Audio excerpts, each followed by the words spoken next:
Hot flashes किंवा hot flashes हे एक लक्षण आहे मेनोपॉज फेस करणाऱ्या स्त्रियांमध्ये.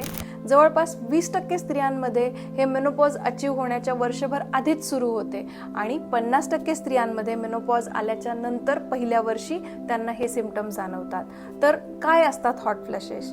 जेव्हा आपण एका रूममध्ये बसलेलो आहोत, आपल्यासोबत बाकीचे लोकही आहेत, AC थंड प्रमाणात सुरू आहे आणि सडनली मला माझ्या अंगावरून गरम हवा गेल्यासारखे वाटते आणि किंवा ती गरम जळजळ जाणवल्यासारखी होते.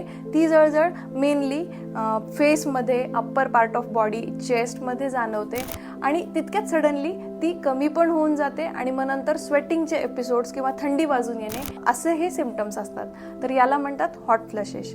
हॉट फ्लॅशेस होण्याचे कारण असते मेनोपॉजच्या जवळपास तुमच्या शरीरातल्या एस्ट्रोजनची लेवल कमी होणे. हॉट फ्लॅशेससाठी तुम्हाला काही गोष्टी लक्षात ठेवायच्या आहेत.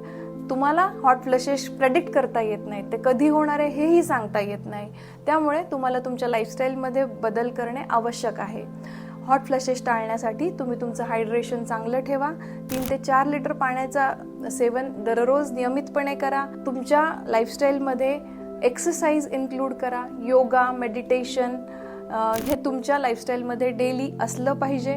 आणि दुसरं म्हणजे ज्या खाण्याच्या गोष्टींमध्ये आयसोफ्लेव्होनॉइड्स म्हणजे प्लांट डिराइव्ड एस्ट्रोजनचे प्रमाण असते, जसे की फ्लॅक्सीड म्हणजे जवस, टोफू, सोयाबीन, ह्याचा समावेश तुमच्या डाएटमध्ये असू द्या. For more such information kindly follow us.